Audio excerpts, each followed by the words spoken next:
এই দেখো NH3 এর আণবিক ভর বের করবো কত? আণবিক ভর, তাহলে এর আণবিক ভর যদি বের করি তাহলে নাইট্রোজেন কত 14 না, যোগ হাইড্রোজেন কত 1, তার সাথে গুণন কত 3, তাহলে 3 অক্ষে 3 আর হলো 14 যোগ করলে কত হয় 17। আচ্ছা এই যে 17 বের হলো, এটা কি বের হলো? আণবিক ভর। তাহলে এই আণবিক ভরটাকে যদি আমরা গ্রামে প্রকাশ করি তাহলে এটা আমরা এটা সমান কি লিখতে পারবো? 1 মোল লিখতে পারবো না? আমরা কিন্তু সংজ্ঞায় করছি যে কোন পদার্থের যদি আণবিক ভরটাকে গ্রামে প্রকাশ করি তাহলে যেটা পাওয়া যায় সেটা হলো 1 মোল। তাহলে 17 গ্রামে কয় মোল হচ্ছে? 1 মোল। তারপরে 1 মোলের আয়তন কত জানি? 22.4 লিটার, তাই না? 1 মোলের আয়তন কত? 22.4 লিটার। আচ্ছা এই 1 মোলের মধ্যে কয়টা অনুপরমাণু থাকে? অ্যাভোগাড্রোর যেটা সংখ্যা সেটাই অনুপরমাণু থাকে না? তাহলে 1 মোল মানে হলো 6.023 অণু।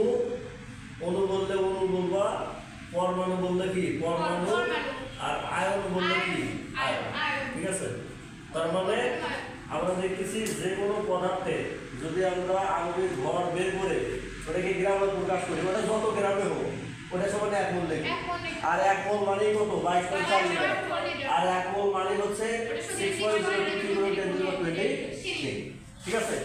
এই ফর্মুলাটা যদি তোমার জানা থাকে তাহলে তুমি যে কোনো অঙ্ক পারবা, যে কোনো অঙ্ক দেখা গেলে তুমি পারবা, যে অনুপরমাণু বা আয়তনের অঙ্কগুলো পারবা। একটা উদাহরণ স্বরূপ দেওয়া যায়, দেখেন এখানে যদি আমি লিখি যে 30 গ্রাম এই কার্বন ডাই অক্সাইড গ্যাসের আয়তন কত? আয়তন কত? এটা দেখো 30 গ্রাম কার্বন ডাই অক্সাইড গ্যাসের আয়তন কত? তাহলে তুমি 30 গ্রাম কার্বন ডাই অক্সাইড গ্যাসের আয়তন জানেন না, তাহলে যেটা গ্যাস আছে এই গ্যাসটার একটা আণবিক ভর বের করতে হবে।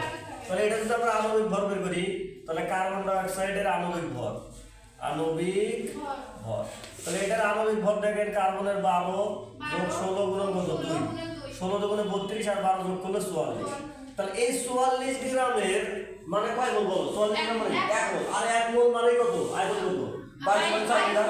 তারপরে এখানে 44 গ্রাম হচ্ছে 1 মোল, আর 1 মোল মানে হচ্ছে 22.4 লিটার। তাহলে এখানে আমাকে বলতেছে যে 30 গ্রাম কার্বন ডাই অক্সাইডের আয়তন কত। তাহলে এখন আমরা 30 গ্রামের তো আয়তন জানি না, আমরা জানি কত গ্রামের আয়তন? 44 গ্রাম। তাহলে 44 গ্রামের আয়তন হচ্ছে 22.4, তাহলে 1 এর কত আর হলো 30 এর কত। তাহলে আমরা এখানে লিখতে পারি সুন্দর করে যে 44 গ্রাম কার্বন ডাই অক্সাইড গ্যাসের আয়তন কত? 22.4 লিটার। তাহলে 1 গ্রাম কার্বন ডাই অক্সাইড গ্যাসের আয়তন কত? তাহলে 22.4 ভাগ কত? 44 লিটার। অতএব কত গ্রাম বের করতে বলছে? 30 গ্রাম কার্বন ডাই অক্সাইড গ্যাসের আয়তন কত? তাহলে 22.4 গুণ হচ্ছে 30 ভাগ কত? 44। এটা ক্যালকুলেশন করলে যেটা হবে সেটাই কিন্তু অ্যান্সার। বুঝতে পারছেন? তুলে নেবেন।